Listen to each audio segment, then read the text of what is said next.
दीपक शर्मा जी, जयपुर से।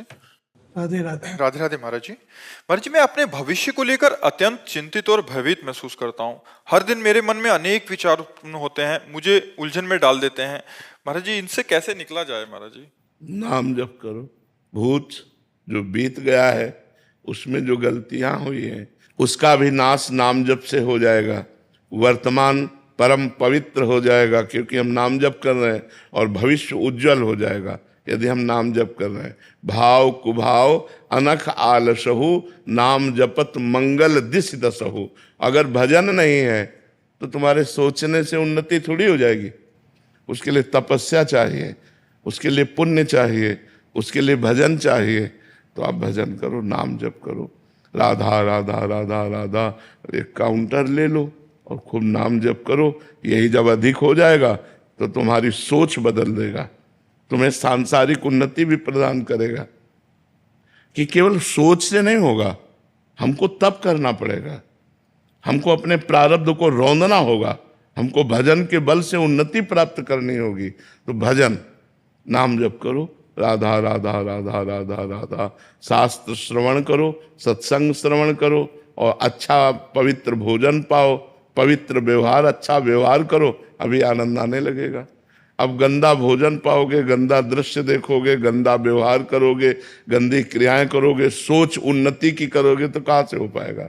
पावर तो चाहिए ना, वो पावर भजन से होता है। तो आप भजन कीजिए, नाम जप कीजिए, राधा राधा राधा। महाराज जी, एक समाधान चाहिए था। महाराज जी, एक तो है जो भजन किया, जैसे आपने जीवन भर भजन किया। एक है महाराज जी जो भजन नहीं करते और वो करोड़पति हैं, अरबपति। पूर्व का पुण्य है, पूर्व का पुण्य है, उनका पूर्व का तप और पुण्य है। वो उनको जिस समय उनका वो क्षीण होगा तो फिर क्या पता नाली के कीड़ा बने। महाराज जी, क्या वो सुखी हैं? केवल धन हो तो? नहीं, बिल्कुल अशांत है।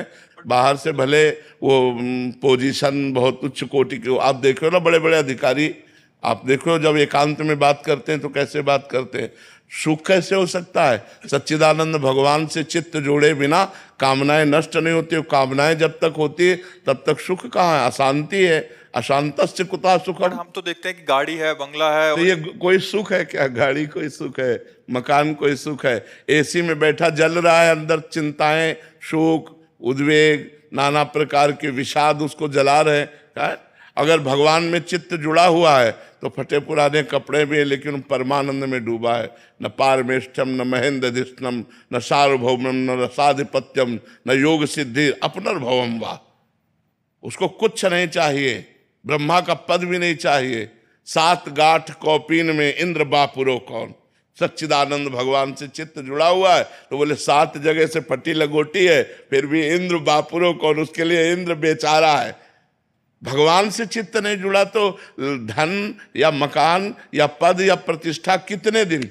एक यहाँ बैठ करके बोले थे कि जीवन में सब कुछ प्राप्त हुआ, मैं मरूंगा, सब कुछ छूट जाएगा, अब मेरे पास रह क्या जाएगा? हमका ठीक, ये ठीक तुम्हारी सोच है, क्योंकि तुमने भजन नहीं किया और सब कुछ किया तो लौकिक सामग्री है, लेकिन मरने के बाद ये सब छूट जाएगी। तो मरने के बाद न बिहारी जी का चिंतन किया, न हरि का चिंतन किया, तो तुम्हारे पास है क्या? कुछ नहीं। जाओ यहाँ से ऐसे। महाराज जी, ये तो कोई सिखाता ही नहीं ना, ये तो अभी पता लग रहा है क्योंकि आपके पास आ रहे हैं और अपने मन की व्यथा सुना रहे हैं। तो इसीलिए तो कहा जाता है बड़े भाग पाइप सत्संगा और बिना प्रयास होए भव भंगा।